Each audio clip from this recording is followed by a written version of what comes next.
Welcome everybody to our first roundtable discussion of 2018. We have 11 media members in the room with us today, as well as journalists from around the country on conference call. We would also like to welcome fans tuned in to the Chicago Fire Facebook page. For participating media, we ask that you stick to one initial question and one follow-up before we move to our next person. We will circle back with everybody and we'll answer all questions. Media on the call, you may hit 5-star to cue yourself for a question. We will work our way around the table in the room before moving to the phone lines. And with that, we will turn things over to Chicago Fire Club President and General Manager Nelson Rodríguez for an opening statement. Thanks, Frank. First, I want to thank everyone who's in attendance today or on the call or watching online. I very much appreciate it. And what I really appreciate is the fact that you love the sport and that you're willing to devote so much of your time to help it grow. It's obviously something that's very important to me, and I don't think we thank you enough for that. So I appreciate that. I also just want to briefly start by congratulating Doug McIntyre, who is a fantastic soccer journalist who's just taken on a new endeavor at Yahoo Sports. So I want to wish Doug the best of luck in that, and we're glad that his important voice will continue to be a contributing member to the sport. And I also just want to take a brief moment to both personally and on behalf of the club express gratitude to Frank Stranzel. Frank has decided to return closer to his home in California. He's taken on a new challenge there. Done a lot of great things for us, Frank. I know you've served the media really well as the club, and we appreciate that very much and hope this new chapter is all that you want it to be. So best of luck to you. Now, this is the first opportunity that I've had to share news or take questions in a formal setting since my dual role as president and general manager. And I've taken the last few months to try to allow myself to see the entirety of the club and also to try to provoke some changes. Now, I understand that the primary window into a club is the performance of the first team, and this is natural in a high-performing industry. And the team's record is the most important indicator of a club's current position, but it's neither the only consideration nor is it necessarily indicative of its future standing. Now, when Pano and I came, we established a 3-year plan with the intention of trying to build what we called a championship program. Now, with these added responsibilities, with the trust of ownership, with the trust and support of my colleagues, we actually have an opportunity to try to do more. And I think that's to try to reconstruct a modern football club. You know, the values that we brought and espoused, which we have since slightly refined, are now being permeated throughout our club. That's every department, that's our academy, that's our fire juniors, that's all of our affiliates. And these values of competitiveness, discipline, excellence, family, gratitude, integrity, and passion, these are not just what we do, they represent who we are. Recently, I brought the entire club together. That's all the front office staff, directors of coaching from our various fire juniors programs, and even our first team and our soccer operations staff. And the purpose of bringing everyone together was trying to reestablish why we exist. And we came out of that as simply as possible. Look, let's not overthink it. We're a soccer club. We're here to win, and specifically to try to win championships and trophies. Second, we're a contributing member of Chicago, and so we need to serve our community when asked or when needed. And lastly, this is a business, and so we should endeavor to try to earn profits when we can. And on a daily basis, we now ask ourselves a series of questions. Primarily, we start with, does what we're doing jeopardize our ability to win? And if we think that it does, it needs to be discontinued. If we move past that, we then ask, does what we're doing serve our community in a meaningful way? And if it doesn't, we cannot devote our resources or attention to it. And lastly, we must always look at the business or the commercial side of things and ask ourselves, does this strategically make sense, or does this make us financially better? And again, if the answer is no, we have to ignore it. You know, this clarity of purpose is now driving the development of an overall 3-year strategic plan. We want to build upon this concept of a championship program so that it's not only related to on the field, but off the field as well. We're integrating our resources. We're deconstructing the silos that have grown up within the company. We're looking to improve on a daily basis, and we're using key performance indicators as the help to determine that we are improving on a daily basis. And we're retaining our key guiding principles of 1, doing the right things, 2, doing things right, and 3, always giving our best and being our giver. At the same time that we're trying to develop this plan, I'm proud to say that we are attracting exceptional people of high professional quality. Folks like John Urban, who's our new Chief Operating Officer, or Sean Dennison, who's our new Senior Vice President of Communications and Media, or our new HR Manager, Nikki Gill. We're also have found a way to realign some of our existing staff to tap into their strengths so that they can flourish and revitalize their own energy. Mike Ernst, who now will solely be responsible for revenues across the company, not just with ticket sales, but with corporate partnerships and merchandise. Nicolette Trobaugh, who we've returned to her role as the head of fan experiences and the vice president of operations.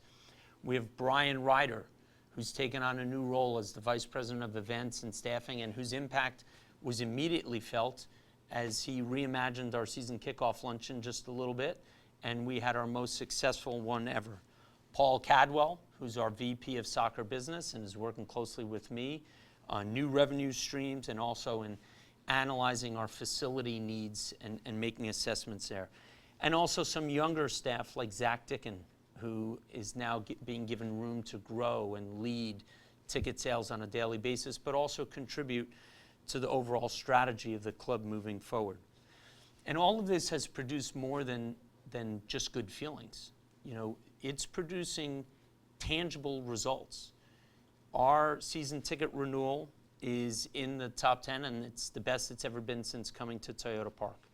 In 2017, we led the league in group ticket sales, and we aim to be among the best again this year.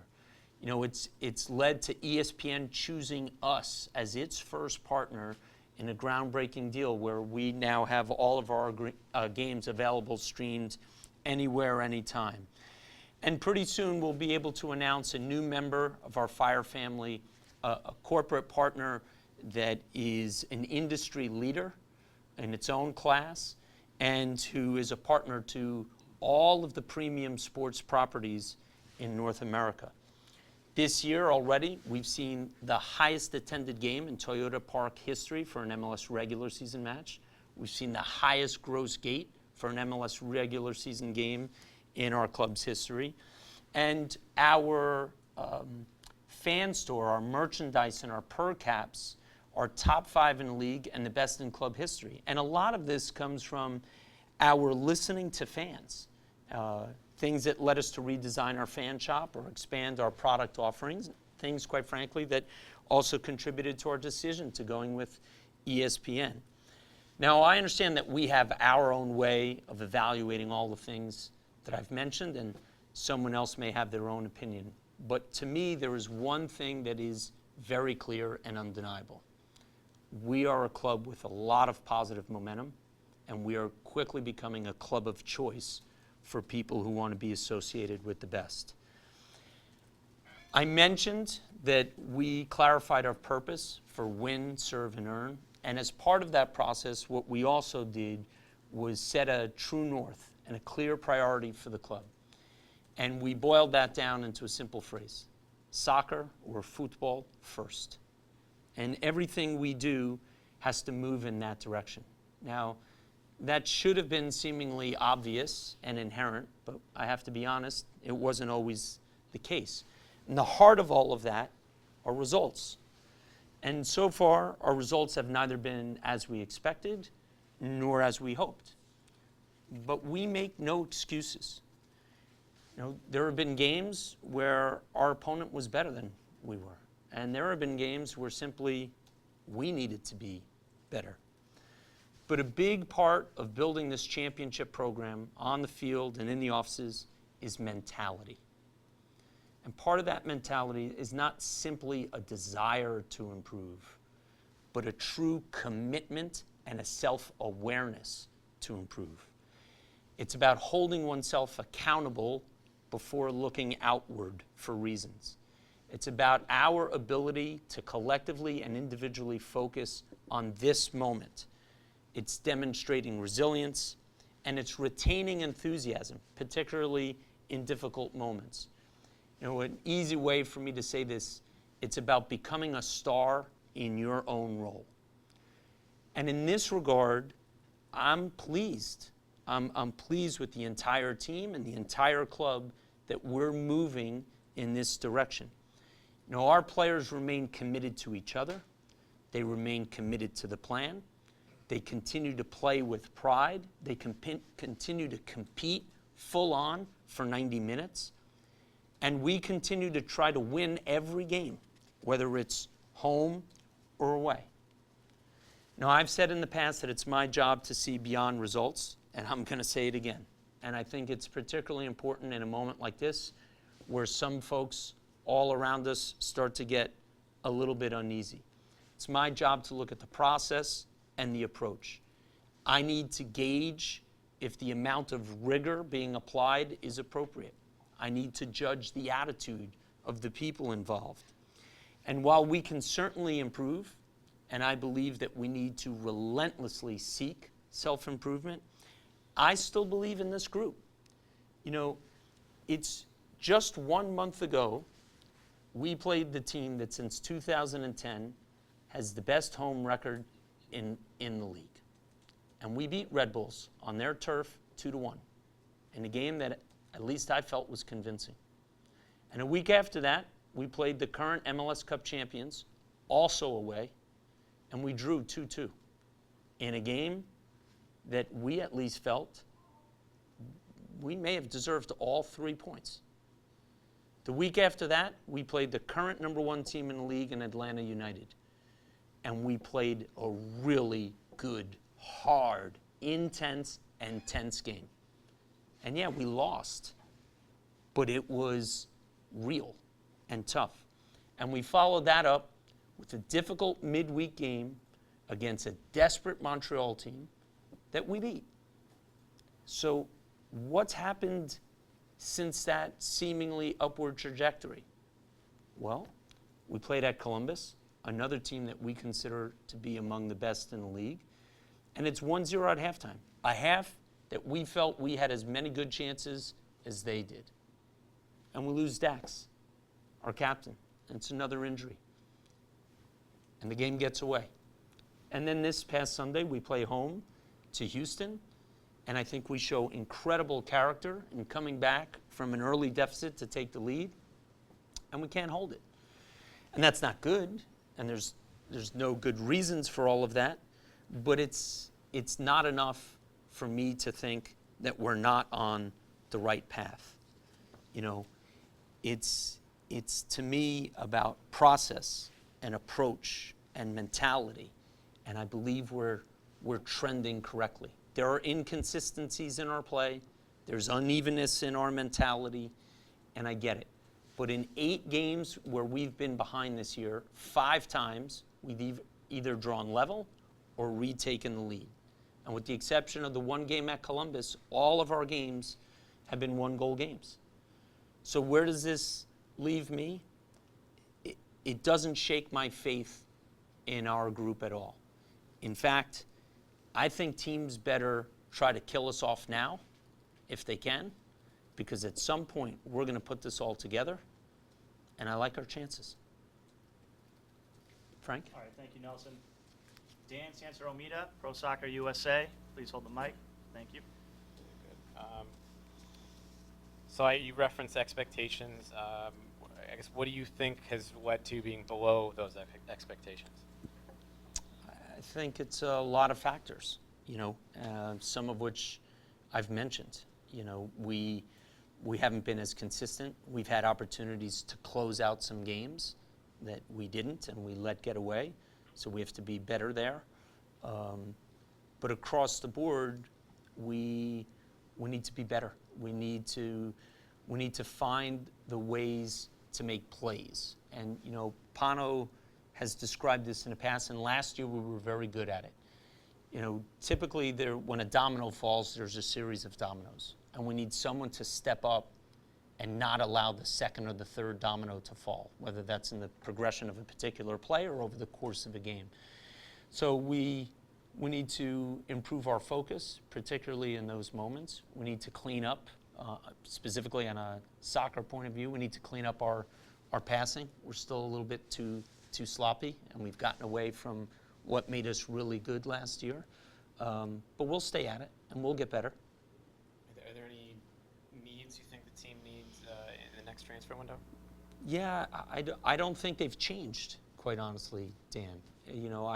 I still think we need more competition along the lines, goalkeeper, defense. I still believe we need another attacking weapon, someone else who can diversify how we get at the other team's goal, how we may be able to punish other teams' mistakes, or even give us a moment of magic on their own. So I would say those are the three primary needs. They've been there. That's on me, not on anyone else. They're the same as they were in January. But we won't make a signing just to make ourselves feel good or try to deflect pressure. Our process has served us well so far.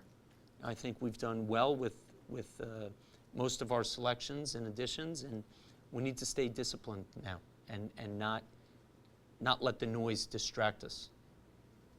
Guillermo Rivera, The Athletic. With regard to the plan and sort of the process, a 3-year timeline you mentioned, you said last year that you may have exceeded expectations a little bit and kind of pushed that overall plan ahead a little bit more than you thought might have been in that second year. You thought the third year, based on the teams, whether or not they develop more of a winning mentality and overall mentality, may be more of a judge of how you're doing in that third year on top of results. Where do you think you are in that third year now, and how do you see yourself progressing the year to follow, the year after that? Again, I think we're making progress. We're not all the way where we need to be or where we want to be. I think the resiliency that we continue to show time and time again throughout this year in particular demonstrates that we're gaining ground. At the same time, when you look at some of the games that got away, the first game of the season was a great opportunity for us to have momentum against a very good team. We let it get away. Sunday is another example of that. And there have been other games where we've won, but we made the game a little difficult for ourselves. We felt, we could have maybe added some goals and put the game away sooner. So there's still work to be done, but I believe the character in the room is right. I believe the approach is right. But at the end, we'll wait till the finality of the season to determine where we are and how we move forward. Just referencing the end of the season, have you had discussions with the technical staff or with Pano about continuing past this year, or is that something, like you said, you're going to wait till the end of the year? Yeah, I appreciate the question, and I hope you'll indulge me because it'll give me an opportunity to just make one statement. First, on Pano, we want him to continue. We want to extend Pano's contract with us. I believe that he wants to as well. Neither of us feel our work is done. And we'll find the right moment in time this year where we sit down and try to do that, whether that's in a break in the season or towards the end of the year. But the one statement I want to make is, this is the poison question for any general manager, is how is your coach? So I'm going to say this one time. Pano's our coach.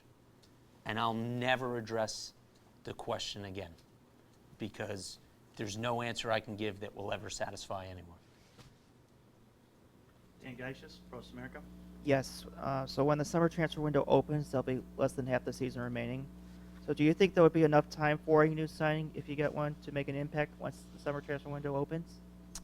For sure. Look, our league is full of crazy stories.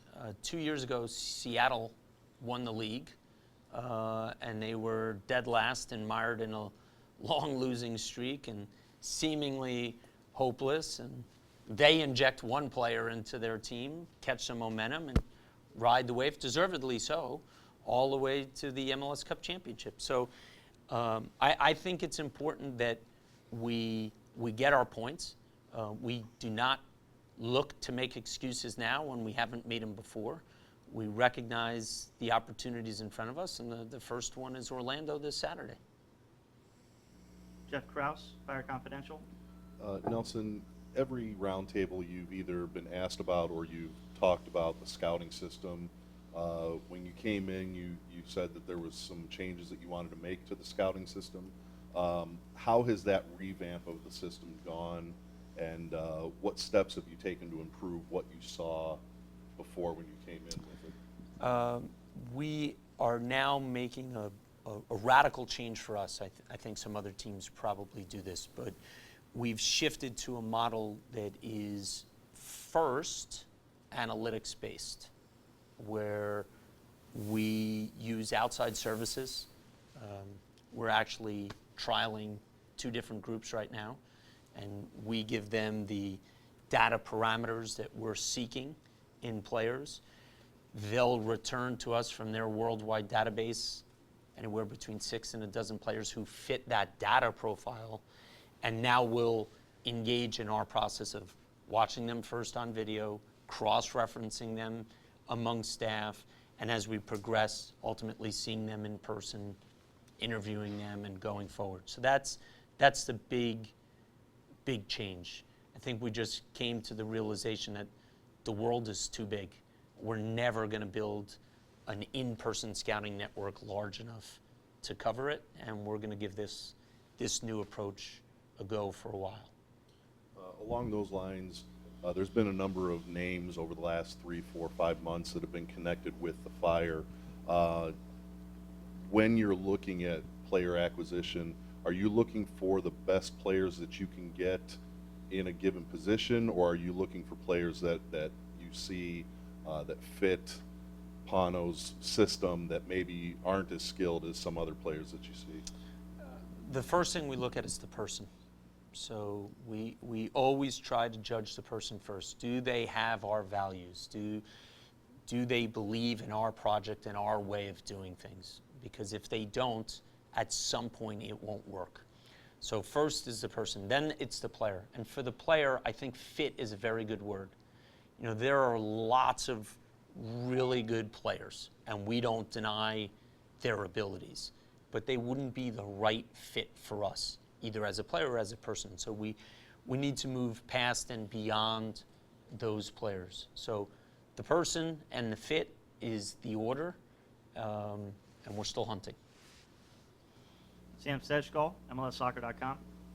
Nelson, you kind of hit at this a little bit, I think in your opening statement, or maybe it was in one of the initial questions. But when you guys traded David Accam over the winter, you mentioned that you were hoping to have a replacement in lined up relatively quickly. I'm not sure if Alexander Katai was that player that you had that idea of, but in terms of production, that he has not been replaced from what he was producing last year. What happened over the winter window that left you guys in the place you are now, where you need relatively significant additions over the summer in order to make a real run at this? First, nothing happened other than you're looking at the guy who's responsible.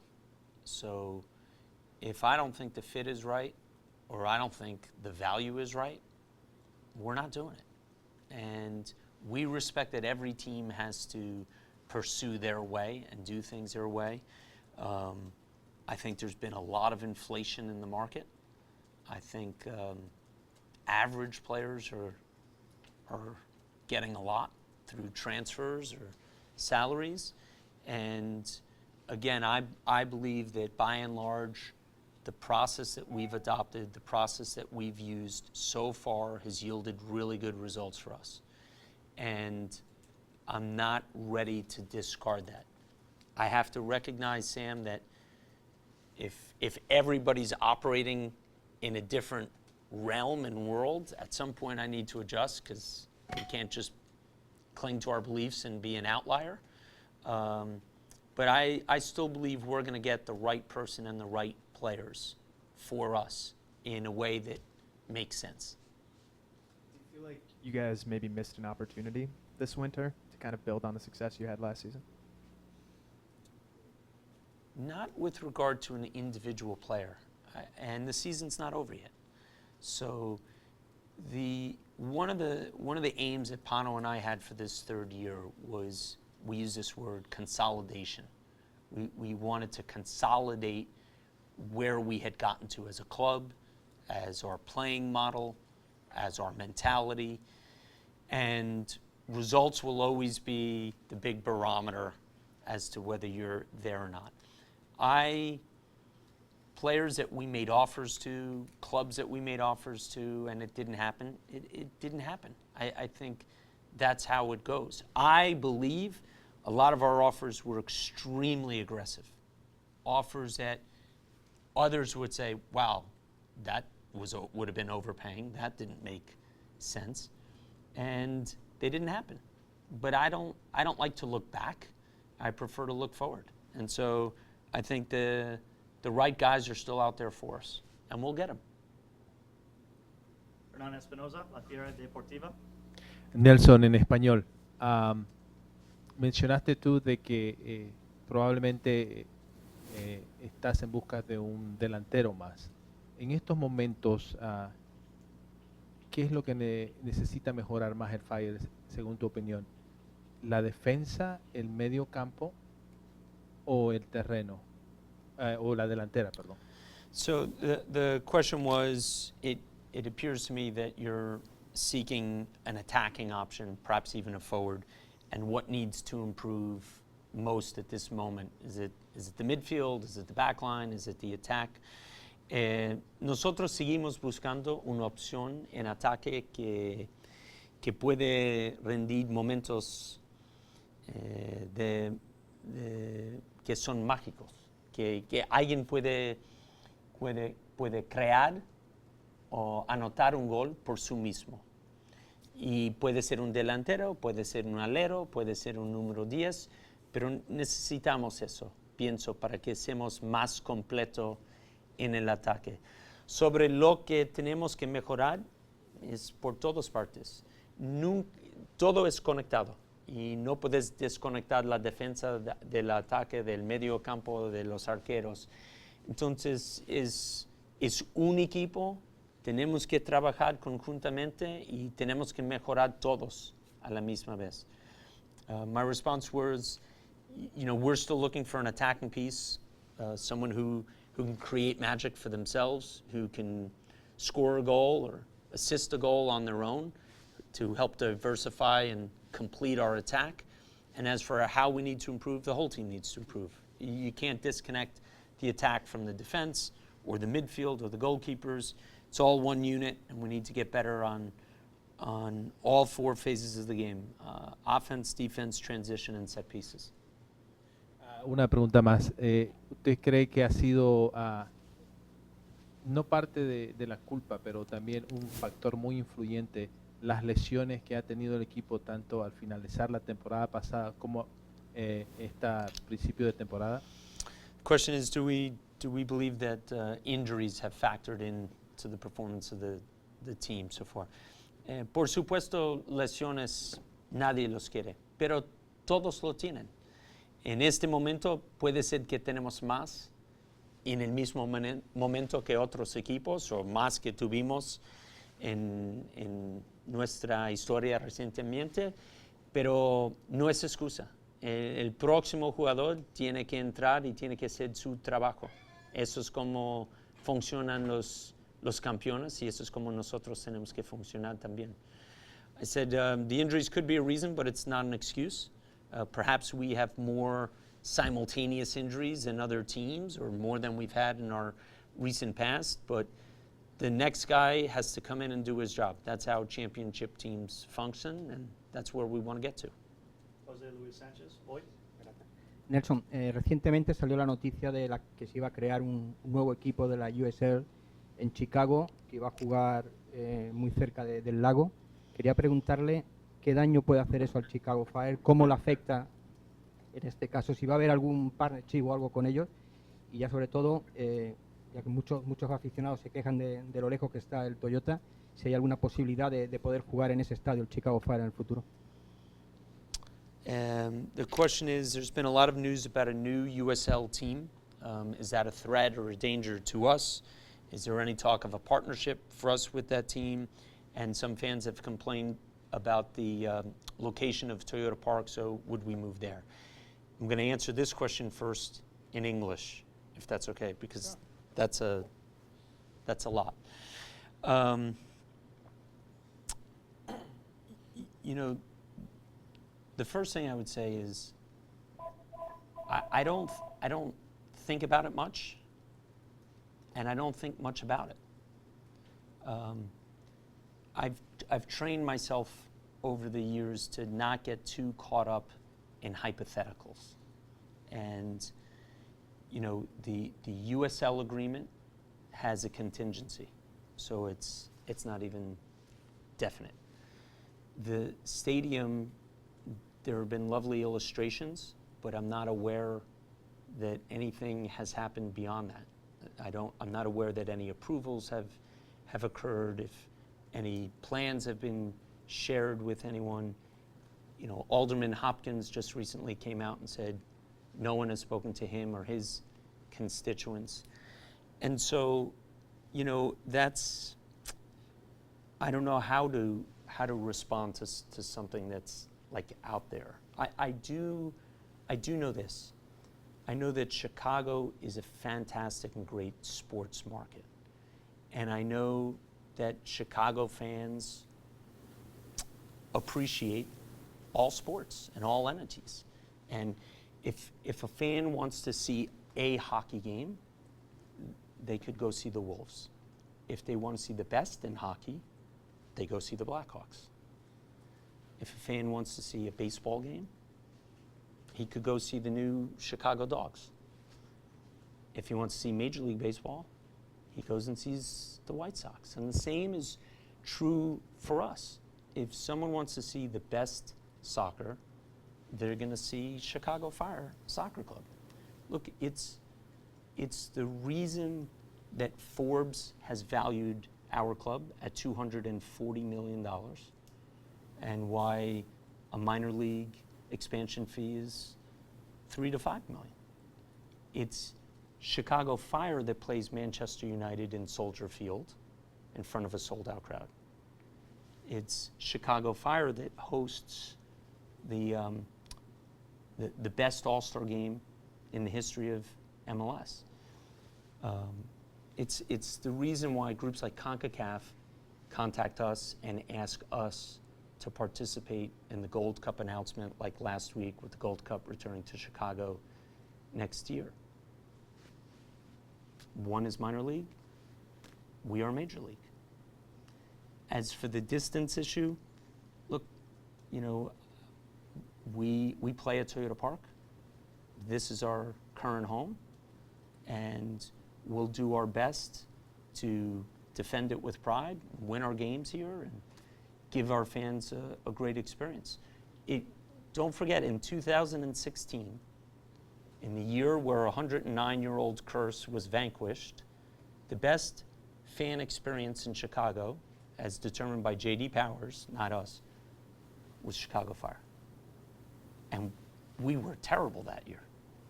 So I hope that answers your question, and maybe I could translate it offline afterwards, if that's okay.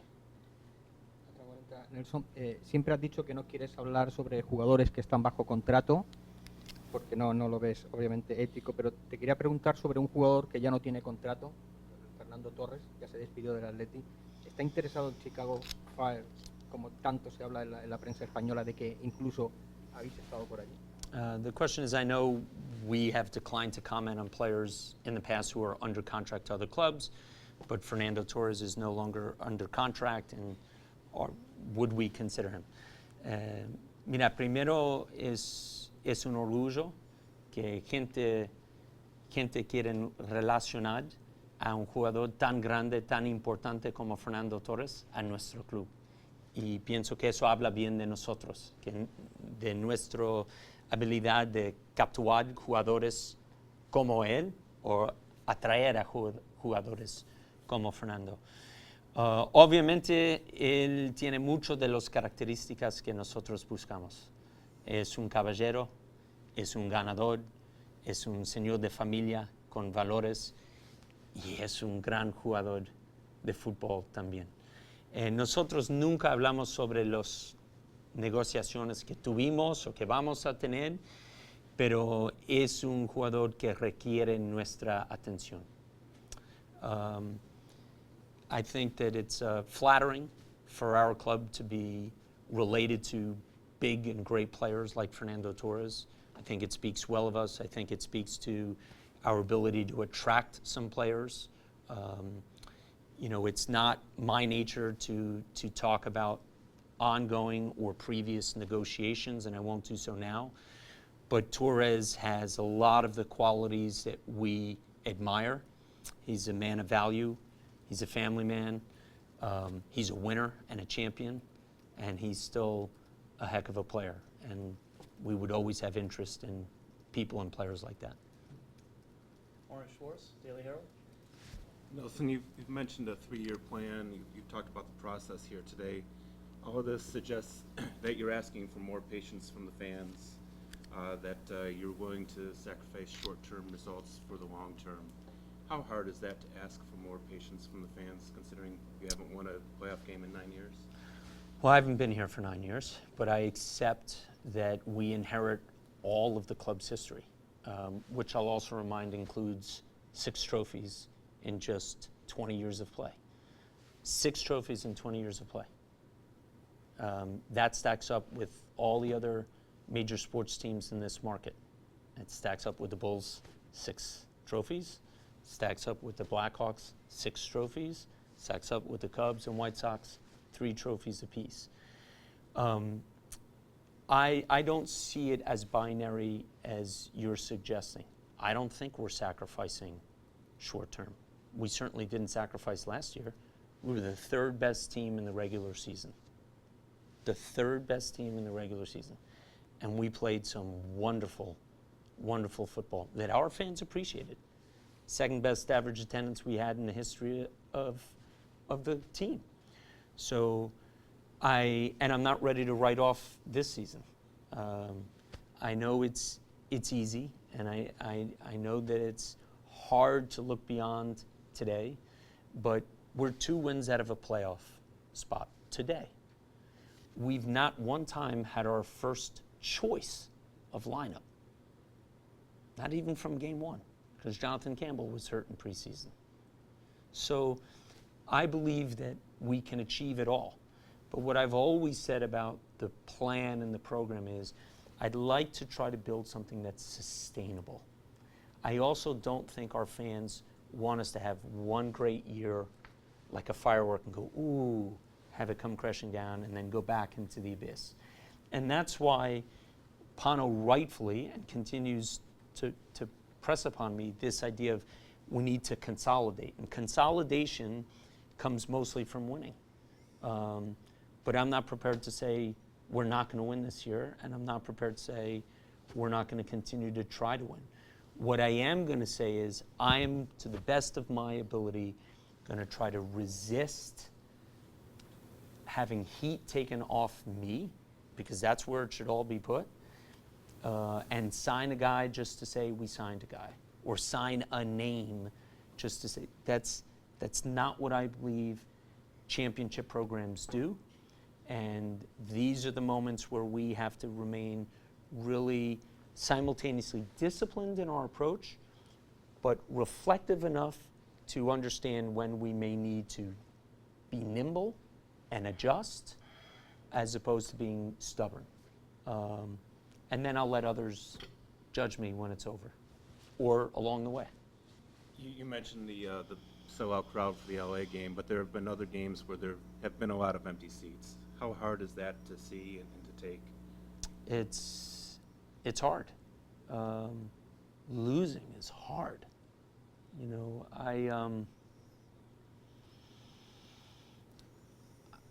I feel the responsibility to deliver a winner and to deliver joy. You know, you invest a lot of time and you would like to see us win because it would make writing easier and happier for you. And our fans are incredibly loyal and incredibly passionate. And I don't ask for their patience.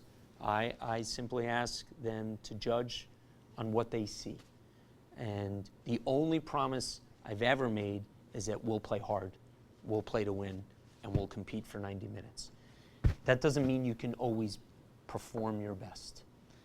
But I really believe through, I think it's 80 games together, I believe we've lived up to that so far. I believe we've played hard. We've competed to the best of our ability on that day. And I believe Chicago fans appreciate that. They don't, they want more, as they should, but they at least appreciate that. And at some point, someone else will judge the speed or distance of our progress. I think we're getting there. You're never getting there as fast as you'd like. You're never as far along as you'd like, but you're never as bad as people may think you are either. Rusty Silver, Chicagoland Soccer News. Nelson, piggyback a little bit of what Warren just said there. Is there a timetable? What are we looking at as this, spring gets into summer here and trying to improve the club and trying to see the improvement of the team get better? Well, by the construct of the league and the system imposed by FIFA, there's no immediate cavalry, right? We literally cannot do anything until the 10th of July when the window opens up again. So that's why we also don't make excuses. Guys got to bootstrap it and figure it out. And if we have to use the term grind out some results, so be it. And then as the window opens, we'll see if we can prepare something in advance of the window opening so we can get right into play with any new acquisition that we may be able to make. But there's never a timetable you can give someone on winning. We didn't say in year 2 we're gonna improve and become the 3rd best team in the league, but I think you have to be prepared to capitalize on certain opportunities. I thought we did a good job capitalizing and bringing in Juninho. I thought we did a good job of capitalizing, although it was a long process, on finally getting Bastian done last year. This year, I haven't been able to get it done. In the past, we've been able to get it done. I'll stay at it. Anything else, Rusty? All right, we're going to go to the phone line for our first question from the conference call. Doug McIntyre, Yahoo Sports. Thanks, Frank. Nelson, thanks first of all for the kind words. I'm blown away that you'd say something like that in your opening remarks. So I hope you'll forgive me for asking a bit of an off-topic question that you probably don't want to answer. Have at it, Doug. That's why I love you. Appreciate it. U.S. Soccer, it seems, has spoken to an awful lot of people, formally and informally, about the men's national team GM job. You obviously worked for U.S. Soccer in the past. I'm just curious what, if any, contact you've had with them about that position. None. They're conducting their own search. I'm sure they're being very thorough. Personally, I love the idea of the position. It's actually something that when I worked with Jurgen Klinsmann, he had mentioned, I know he might have called it something different, but he wanted this role then, and I think it's needed, and I think it'll help both the men's side and the women's side, because my understanding is that there'll be a general manager for the women's side of the federation. So I look forward to seeing who gets it, and whoever gets it, if we can serve or assist them in any way, I hope they'll ask. So you haven't been, asked to consult or anything even, obviously you're committed to the fire, but you haven't been asked about, your thoughts at all during this process? No, not at all. Not at all. They've got very capable people there. They don't need me mucking it up for them. Great. Thank you very much, Nelson. Thanks, Doug. Thank you, Doug. Reminder to folks on the phone line, if you have a question, you can check in with 5-star to cue yourself. Next up, Brian Sandalo, Chicago Sun-Times.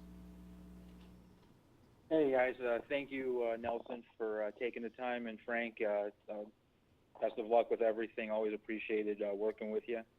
Nelson, I know I'm sure you saw the quotes and saw in the game Bastian looked very frustrated during the game this weekend and sounded very frustrated talking to the media. Have you talked to him at all about how this season is going, and does the fact that he doesn't have very much time left playing, does that kind of give you any sort of pressure to not, I guess, waste what could be his last season here? He's frustrated, and everyone could see it in moments of the game on Sunday, and Bastian admitted it. And I think part of that frustration is he's not used to losing. He's not used to some repetitive mistakes that seem to be coming back. He hasn't spoken to me about it. He doesn't need to. I don't need to.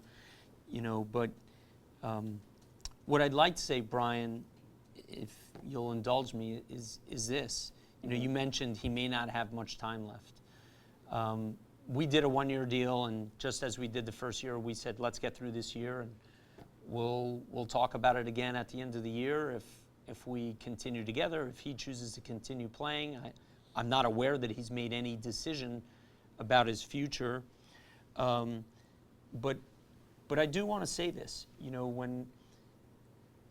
When I think about our championship program, and I think about how that can be represented, and I think about the mentality that we want for the club, the entire club, not just for the team, I don't think there's a player on earth today that's better than Bastian. I think he's the perfect embodiment of what we're after and what we want.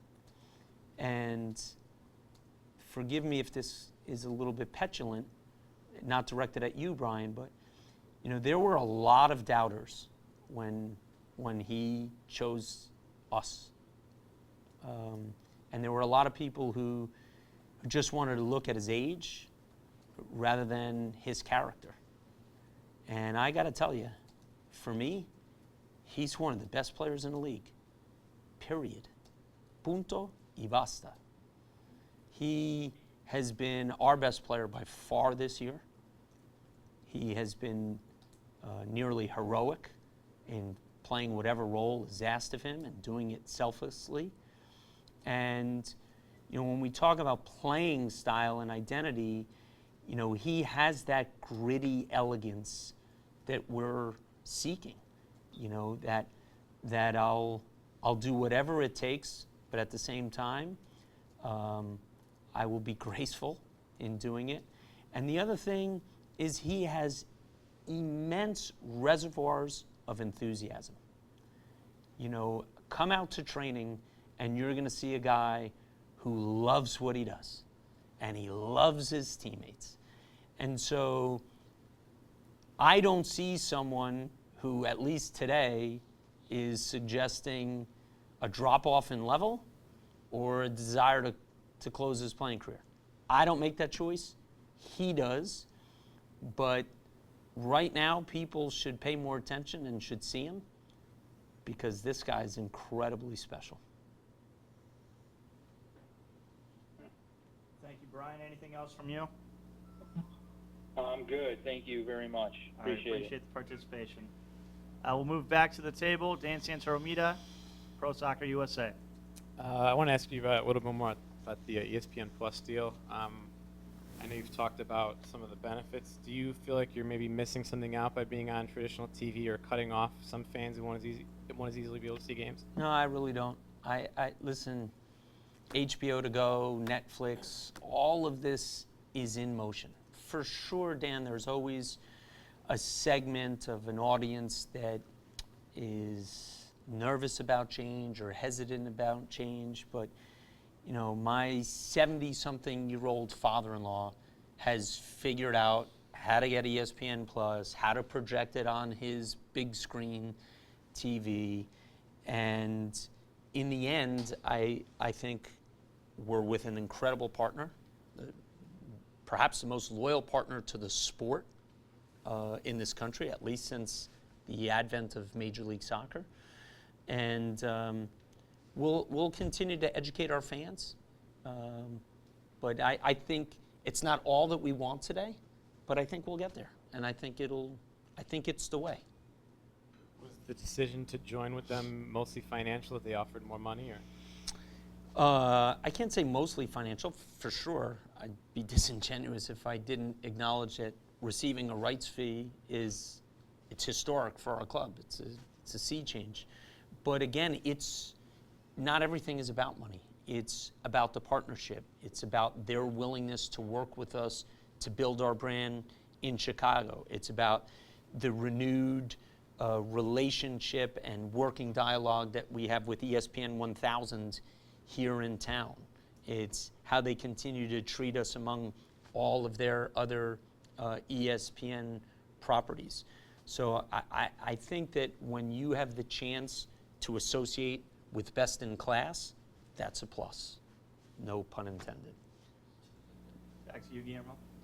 Where do you see the academy in the next 1 to 3 years in terms of structure or pipeline for players to the first team? Structure, I can't say yet. It's something that we continue to talk about.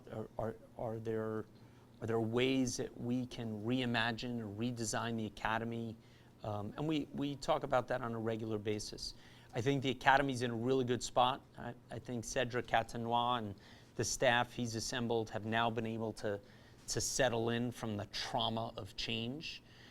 We have 8 players out of our academy right now that are in various U.S. men's youth national teams. I don't know how that stacks up historically. We didn't keep those records, but that's a really good number. You know, we have another player who we're getting signs, looks like he might be called into a youth national team for an upcoming camp. I would say by and large, our younger age groups are the age groups where in our self-analysis and evaluation, there's a half dozen, 8 guys there that we think today are suggesting a chance.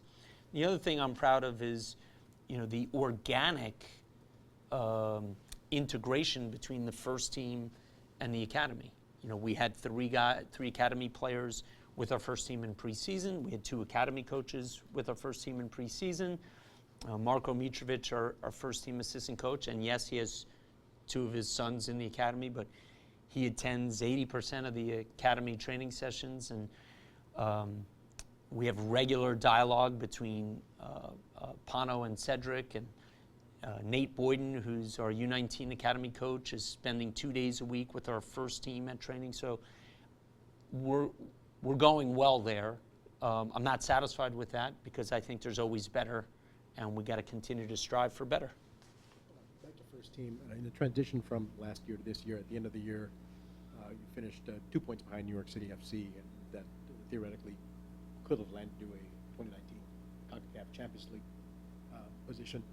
Now that New York City has pulled ahead a little bit, and you kind of see this past winter as a lost opportunity to stay close to those guys coming into the season with a more complete roster. I don't know how the winter was a lost opportunity. Again, we can only make our best efforts. We can only make offers that we think make sense. We can't compel the other side to accept. And it's boring, and it's not a great soundbite, but we're going to stay disciplined with what we do and how we do it. We're not going to compromise our values for convenience. I don't think they're mutually exclusive. I don't think we're sacrificing the present for the future, because I don't believe in that either. We'll get the right guys. Any guys? Okay. Just talk about a little more about the affiliation with Tulsa Roughnecks, and do you see this? Do you see yourselves continuing to work with Tulsa in the long term? We have a one-year agreement with Tulsa. We have a great working relationship with their organization and with David Vaudrell, their head coach.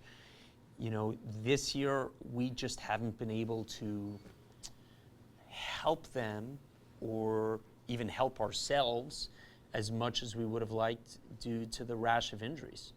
I mean, we just can't afford to send guys down because our numbers in training are limited, and then our selection for our game of 18 panel is limited.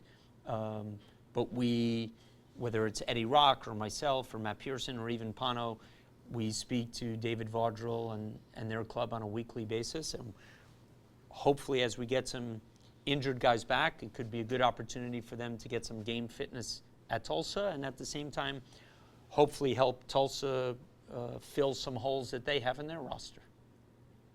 Jeff Cross? Nelson, back during the 2014 World Cup, it seemed like there were some missed opportunities with capitalizing on a World Cup year with things like the Soldier Field watch party for the game against Belgium, drew like 28,000 people.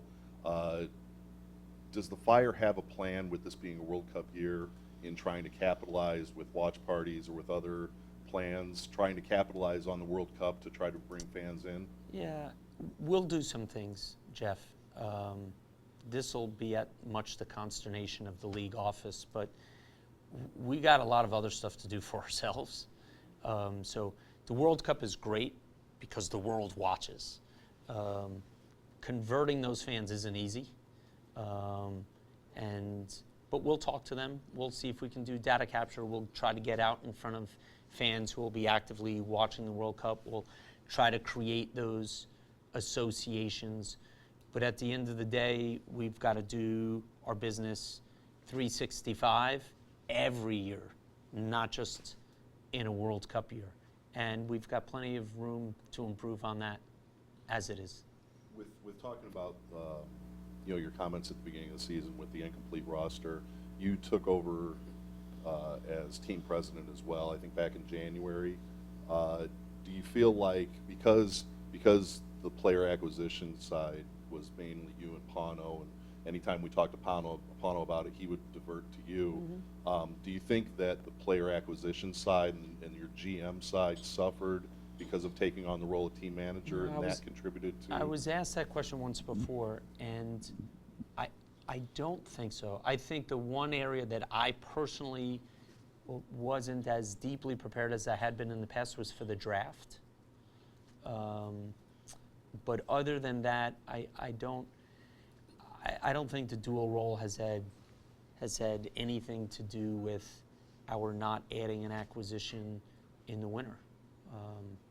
I think it has to do with how we value and evaluate players and what we think makes sense for us to build something that will be sustainable.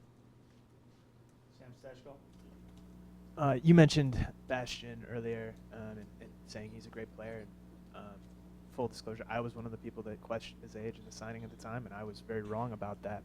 He's a great player. Thank you, Sam. I think Dax, Nico, even Johan is an all-star last year. You have some guys that are talented, undeniably. But for the most part, most of those guys are a bit on the older side. Are you concerned at all that there don't really appear to be a ton of guys, at least younger first-teamers, that look like they can be building blocks for a successful MLS team in the future? Look, in 2016, there was some criticism that we don't play the young guys. And we were the second or third youngest team in the league that year. We've won games with 5 rookies taking the field, 4 rookies starting. That's not all by design, Sam, and certainly not the way we'd even like to introduce rookies. Our view has always been consistent. We play the guys we think give us the best chance to win on Saturday. We don't look at age. We don't look at nationality. We just look at who we think gives us the best chance. When you are constructing something that you want to be sustainable, you'd like to see a spread of ages across the roster. I acknowledge and recognize that. And I would also say that at the present moment, there's a middle gap, call it 24 to 28, where we don't have a lot of guys even. Yeah, it's something we're aware of and we have to look at. But just as I say we're not going to sign someone because they're going to win us a headline, we're not going to bring someone in just because they're in a particular age. They still have to be the right person. They still have to be the right player. They still have to be the right fit. On the age of the roster, look, again, for me, Boston's been better this year than last year.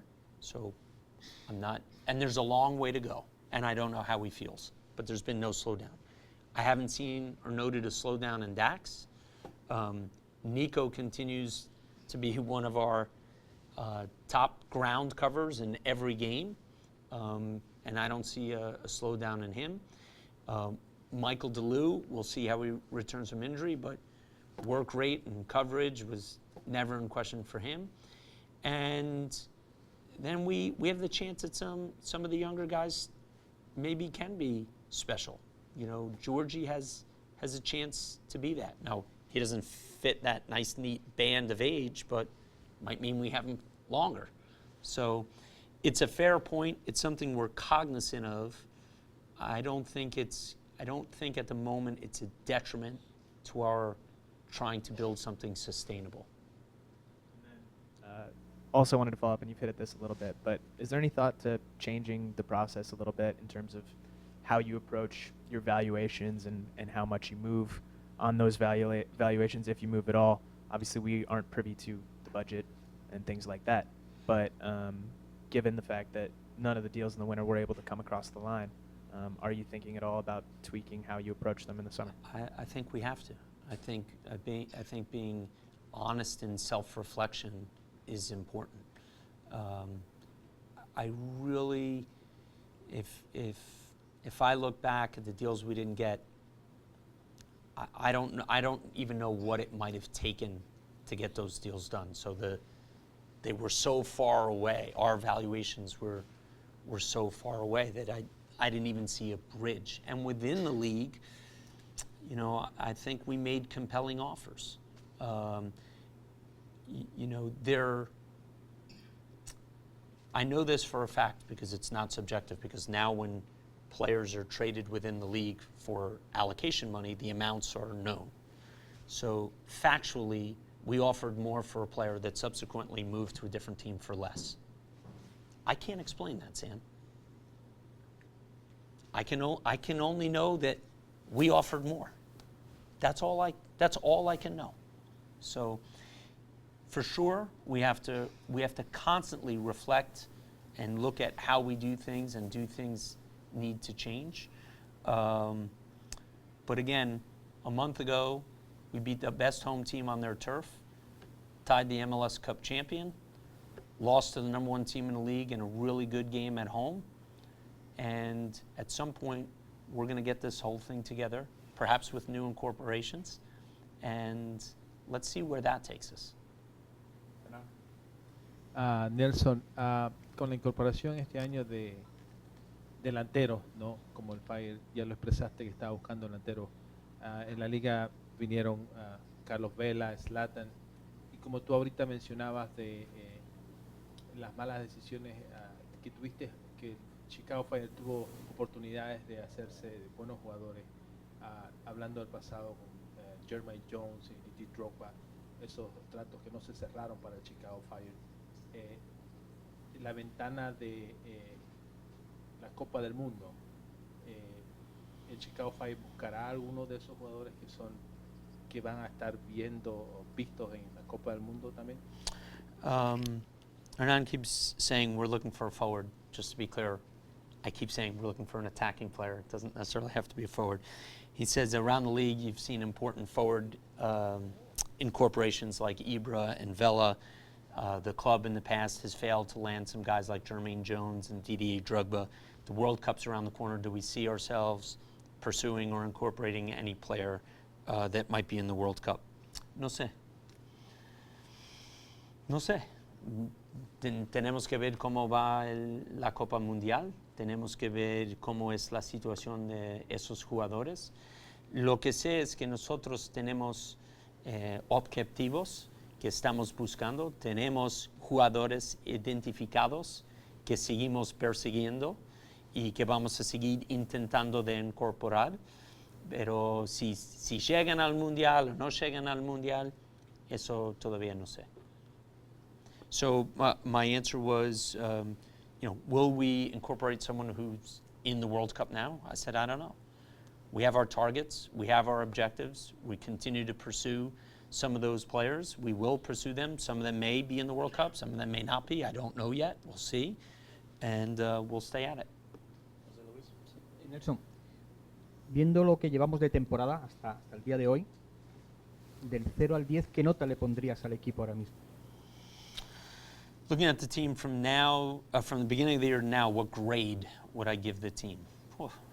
Buena pregunta.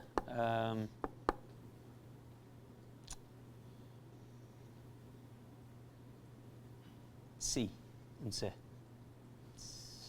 Average. No es todo la culpa del equipo. Obviamente estamos discutiendo mucho que queremos traer otros jugadores. Y vamos a seguir intentando. Pienso en momentos el club demuestra capacidad de ser, el equipo demuestra capacidad de ser muy bueno y en otros momentos regresa a caer a ser un equipo que todavía tiene mucho para aprender. Eso es muy frustrante para los jugadores mismos, para Pano, para la afición, pero es lo que tenemos que mejorar. Y pienso que en decir todo eso es difícil porque no para hacer excusas, pero es la verdad. Todavía no tuvimos la opción de jugar nuestro plantel, ni el plantel que tenemos, sin hablar de incorporaciones. I said, I would give a grade of a C. I don't think it's the teams or the coaching staff's fault. A lot of that falls on me, and we haven't been able to incorporate players.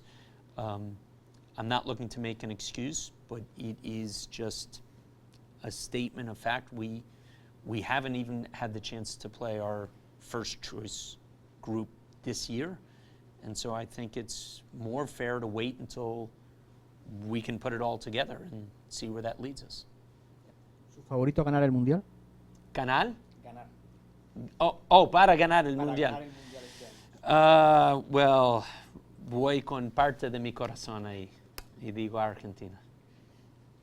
He asked who my favorite is to win the World Cup, and I'm taking that literally. So I said a part of my heart goes to my favorite, Argentina. Last year in New York, made the playoffs, took the last spot in the East with 50 points. For the Fire to get there at this point, it would have to average 1.7 points per game, which is why 538 gives the Fire only a 20% chance of making the playoffs. I love that. How difficult would be, how much of a setback would it be if the Fire didn't make the playoffs this year? Wouldn't be good, right? It would allow more doubt to creep in and more people to be suspect of what we do and how we do it. I love stats like that because I'd love to be the team like Seattle was 2 years ago that went from last to winning MLS Cup. But all we can worry about and all we can do is try to win on Saturday. And I always use 50 points as the barometer. And so we try to chunk it up into three groups of 16 or 3 groups of 11 games. We want 16 points in each of those, and then the last game of the season is de facto a playoff game because you'd be going for 51. And, we're at 11 points. It's 2 wins away.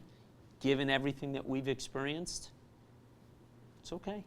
It's not acceptable, but I'm not as pessimistic. Given where the team is right now, does it get harder to entice players to come here in the No. summer window? I don't think so. Boston had choices. We were the singular worst team in the league, and he chose us. We've had and continue to have conversations with excellent players, some really well known, some not as well known. We're Chicago. It's a great sports market. We have a proud tradition at the club that seemingly is respected more away than it is here.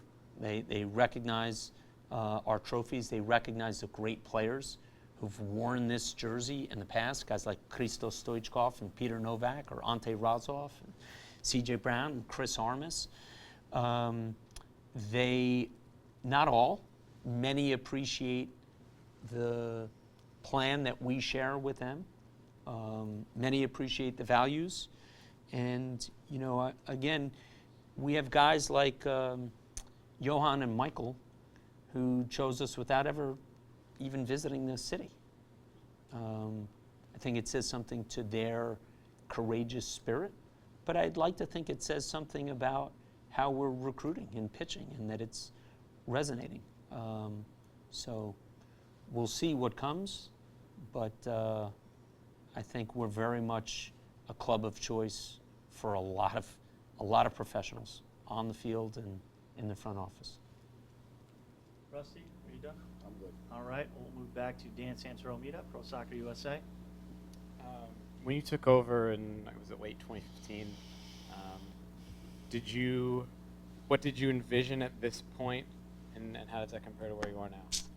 I envisioned we'd have 2 MLS Cup trophies and we'd be awesome.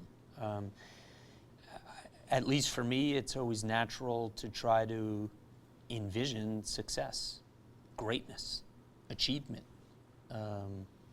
I don't know of anybody who would want to envision anything less than that.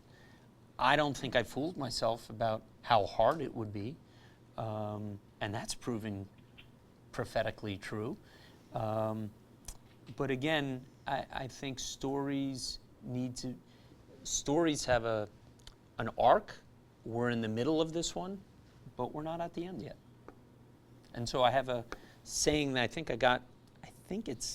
can't remember if it's the Grand Budapest Hotel or the Exotic Marigold, but it was a great line in one of those movies. Everything will be okay in the end. And if it's not okay, it must not be the end. And so for me right now, it's not okay, so it's not the end. Guillermo? What do you think of do you think that the rash of injuries you've had this year can be attributed to more than just bad timing or bad luck or just kind of I don't. course of? So, look, if you'll indulge me, let's go back through this a little bit. Let's start last year. In August, Boston gets injured. Boston's injured on a play where the opposing player gets a red card. That's a very important game for us in August, if you'll remember, at Montreal, because we had hit the skids a bit. He stays in the game, scores the winning goal, and in trying to compensate and overcome for the injury that he suffered from the red card, he hurts another muscle part. So he's injured, in my view, through contact. We then go to Michael DeLue, is the next significant injury. And he gets injured at a tackle near midfield. We then have Georgie, whose injury comes from his absolutely spilling his guts on the field in honor of the badge, where his leg gets twisted up trying to make a defensive play in front of the bench. I think that's a little bit freakish. We move to this year, where before the second game of the season, the day before the second game of the season, Matt Polster gets into a challenge in a lighthearted pre-training event that hurts his knee. And he was due back this past Sunday and gets hurt trying to block a shot and landing awkwardly where his knee suffers a worse fate of injury. Luis Solanac gets injured in the second game of the season on a challenge that he makes and where he gets hit in the thigh. Baquero gets injured without contact, just rolling his ankle on the field. And Dax, and this is according to Dax, takes a hit to his left leg, has dead leg, is trying to run it off, is trying to make a play late in the first half, which is the third game in 8 days, compensating for that leg, pulls his hamstring on his other side. So we need, the only injury that I can't explain in that way is Elliot Collier's calf injury. So we look at these things, but I think that our medical group, I think our trainers, our doctors have done a really, really good job. If it was a series of pulled muscles, soft tissue, I think we'd have to look at it differently. But right now, I don't see a pattern other than most of these are the result of contact, and I don't know how you avoid that. You mentioned Matt Bolster and his injury. This is the second consecutive year where he's had a knee injury. You've had some luck with Kevin Ellis coming in and filling in. Where do you see the right back spot, and where do you see a future for Bolster going forward? And are you disappointed with Rafael Ramos has been able to do so? Look, first, what we want is for Matt to fully recover, and we'll work with him to make sure that that happens. As difficult as this is for Matt, and as difficult as it is for our team, there might be a silver lining blessing that this gets repaired once and for all, and he comes back stronger. Kevin has done the job that we brought him in to do, which is help out when called upon, and he's done that, and he's done that professionally. Rafa has not found his form and his rhythm, and we need to work with him on that. He got into the match on Sunday, which I think shows he's starting to regain his own confidence and the confidence of the staff and his teammates. And so the story's not written on Rafa yet. And one of the things that when I brought everyone together, I shared with them an African phrase that I might have shared with you all in the past, and it's called Ubuntu. And what Ubuntu means is this: I cannot be at my best unless the team is at its best, and the team cannot be at its best unless I am at my best. And we need to capture Ubuntu. We need to get the team to be at its best by getting each individual at his own best. And again, we will. Jeff Cross. Nelson, not sure how to phrase this exactly, so forgive Direct me if is it best. comes out too direct, but your first roundtable, you said 3-year plan. You sit down today and now you say, okay, sat down with the club, and essentially, if I'm interpreting it right, you're saying, another 3 years to try to right the ship and get the club to where you want it to be. Mm-hmm. Does that lend itself to a little bit of a lack of accountability, to where maybe you get a few years down the road now and say, well, we're not where we are. No. Here's another plan that we've got that's a 2, 3, 4, 5-year plan? I appreciate the question.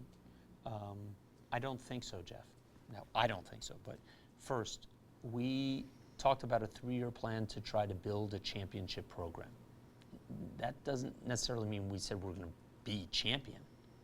We're trying to build a foundation that serves as the basis of a championship program.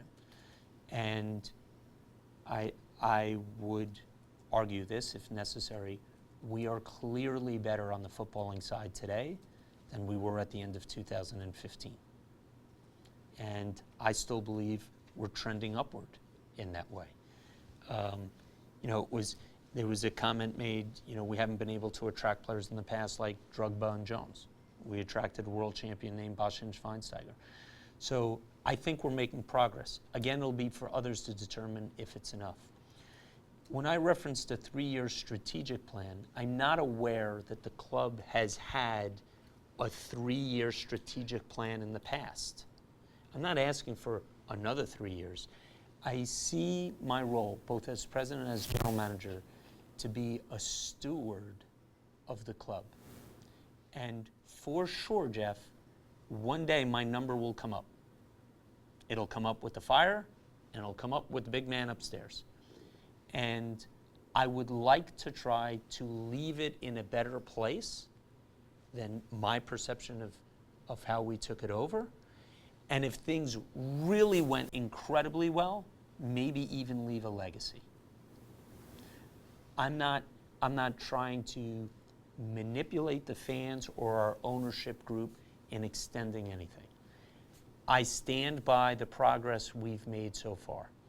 I stand by the fact that this season isn't over yet, which, by the way, could also mean we finish dead last in the league again. I try to be fair, and I try to see things from as many different vantage points as possible. But we have momentum, and people want to be a part of this club. That's why I keep saying we are becoming a club of choice.